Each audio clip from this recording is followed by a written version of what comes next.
सोचो अगर आज रात आप सोने जाओ और कल सुबह उठने से पहले अर्थ एक ऐसे ब्लैक होल के रास्ते में आ जाए जिसका कोई नाम नहीं, कोई वार्निंग नहीं और जिससे बचने का कोई तरीका नहीं हो।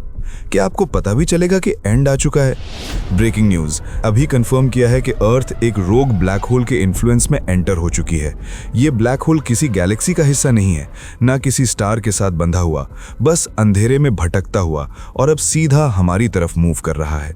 और सबसे स्कैरी बात यह है कि इसका ग्रेविटी सिग्नल ऑलरेडी अर्थ तक पहुंच चुका है। पहले दिन सब कुछ ऑलमोस्ट नॉर्मल लगता है, लेकिन जीपीएस थोड़ा डिले करना स्टार्ट करता है। सैटेलाइट्स अपनी ऑर्बिट लूज करने लगते हैं, मून का पाथ हल्का सा वॉबल करता है और लोग बोलते हैं सिस्टम ग्लिच होगा। पर साइंटिस्ट्स के चेहरे पे जो डर होता है वो सब कुछ क्लियर कर देता है। अगर आपने मेरा पिछला video what if aliens arrived on earth देखा होगा तो याद होगा कि एलियंस से शायद बात हो सकती थी, और what if oxygen disappeared for 5 minutes में पैनिक के साथ होप भी थी। पर ब्लैक होल के सामने ना एलियन काम आता है, ना ऑक्सीजन, ना टेक्नोलॉजी। जैसे जैसे ये पास आता है, ओशंस की टाइड्स अब नॉर्मल हो जाती हैं। बिना किसी एपिसेंटर के अर्थक्वेक्स आने लगते हैं। अर्थ के कोर में प्रेशर बढ़ने लगता है क्योंकि एनिमी नीचे नहीं ऊपर होता है। फिर सबसे क्रीपी चीज शुरू होती है जब टाइम डिस्टॉर्ट होने लगता है। कुछ जगह क्लॉक्स फास्ट चलती हैं, कुछ स्लो। फोन रिकॉर्डिंग्स में आवाज लेट सुनाई देती है, जैसे टाइम खुद कंफ्यूज हो गया हो। अगर आपको ऐसे रियलिस्टिक व्हाट इफ सिनेरियोज पसंद हैं जो सिर्फ इमेजिनेशन नहीं बल्कि साइंस पर बेस्ड होते हैं, तो बीच में एक बार सब्सक्राइब कर लो, क्योंकि आगे जो होने वाला है वो और ज्यादा डार्क है।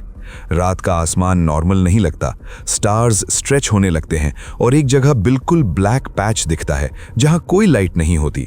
साइंटिस्ट्स कंफर्म कर देते हैं कि ये ब्लैक होल का शैडो है और इसका साइज हर घंटे बढ़ रहा है। अब अर्थ इवेंट होराइजन के डेंजरसली क्लोज होती है। इंटरनेट अनस्टेबल हो जाता है, पावर ग्रिड्स फेल करते हैं, प्लेन्स ग्राउंडेड हो जाते हैं और गवर्नमेंट्स सिर्फ एक ही लाइन बोलती हैं, स्टे काम। पर कैसे काम रहें जब ग्रेविटी खुद टूट रही हो?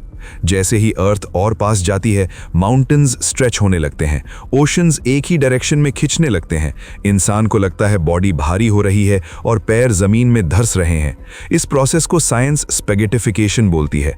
नाम फनी है पर एक्सपीरियंस प्योर हॉरर जैसा होता है। लास्ट मोमेंट्स में कोई साउंड नहीं होता, सिर्फ एक डीप साइलेंस होती है। लाइट बेंड हो चुकी होती है, लोग ब्लर हो रहे होते हैं और फिर सिर्फ डार्कनेस रह जाती है। न पेन, न आवाज, न टाइम।